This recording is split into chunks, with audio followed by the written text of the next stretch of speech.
Okay, this video will show my backyard of the new house. We poured a concrete pad. Here's the excavator I rented and clearing the dirt and pushing a cedar tree over that was in my septic field. It needed to go. That was fun. It pushed over like butter.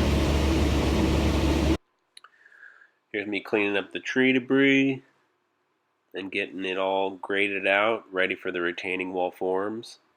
Here are the forms. We use OSB plywood on the backside for single-sided forming. It takes a lot of bracing to keep it together. And there's our rebar epoxied into the garage foundation and a little sidewalk to the rear entry of the house. Here we go with the pour.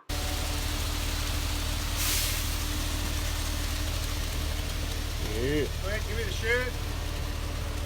All yours. That's my dad there on the chute. Go ahead. Okay. And as you can see, the blue line there, those are the grade nails. Got it filled up. Now I'm wiping it out. We had a grade line snapped on the wall as well. And I got it right to the grade nails. We put those grade nails every 16 inches.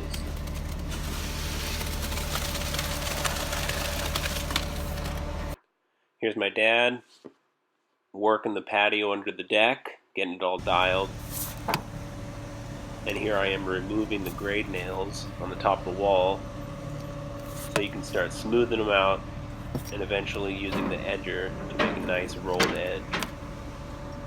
So once grade's set, you can get those out of the way. Now that the nails are out of the way, it's a lot easier to smooth the walls. And if you notice here, there's no spreader cleats either that hold the top of the wall. So with this type of forming, if you have it set up to where there's a 1 foot panel at the top, you're able to remove the spreader cleats that hold the panels. There's the spreader cleat. You can remove those if you have 12-inch panels on top. So those are the shoes there. That's what's holding it. So the concrete pressurizes it and holds it without spreader cleats. Pretty cool. Ran the edger on top of the wall all the way down. You can see I put the spreader cleats back on until concrete's fully cured. Now I got some planks, ran over the patio, cutting some control joints in it. Got 3 pieces of rebar stubbed in and bent up into the slab because we're going to have a pathway coming out to a big 2-car parking pad. Cutting some control joints, just got this one in. Gonna cut another one halfway in between right there. Coming along, looking good.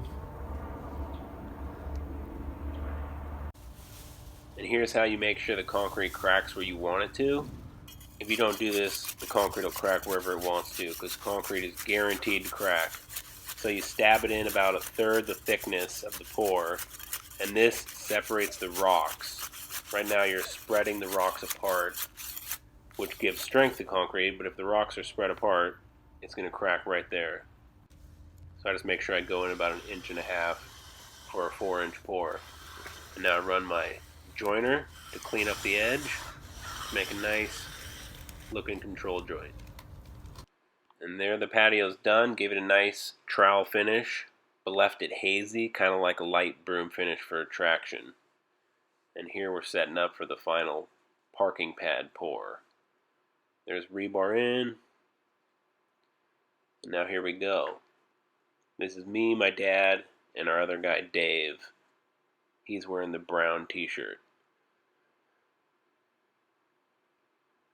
We rotted it off in 3 sections, about 10 feet each section. This grade is very critical here. I wanted the pad as flat as possible, but with just enough slope so there's no puddles. There's me running the bull float. It's 4 feet wide. Get it all knocked down. And watch my dad here in the right corner. That's critical what he's doing there. He's creating a drainage trough with just enough slope to bring the water around by the shed and out to the asphalt driveway there. That's me leaning over the wall, giving it the hard trowel finish. Sun came out this day. It was hot and sweaty. Well, we got her done, and it turned out killer. We go on pink foam. Here's me and my dad on them. You saw him for a minute there. And we hopscotch 2-inch rigid foam around. It works great.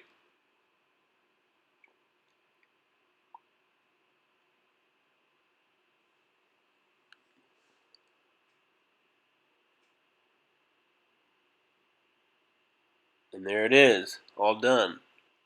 Turned out awesome. And the next day it started raining just as I removed the forms. Just got the forms all stripped. Starting to rain pretty good. It's flowing around the outside edge like we were planning. There's no puddles. Turned out really nice. I was worried there was going to be a couple puddles, but it turns out there aren't any. Super big improvement. Really nice. Super pumped. I love concrete. Yay! And here's a photo later that day where we cut the concrete to tell it where to crack. You gotta put control joints in concrete. And this is how you break off the snap ties.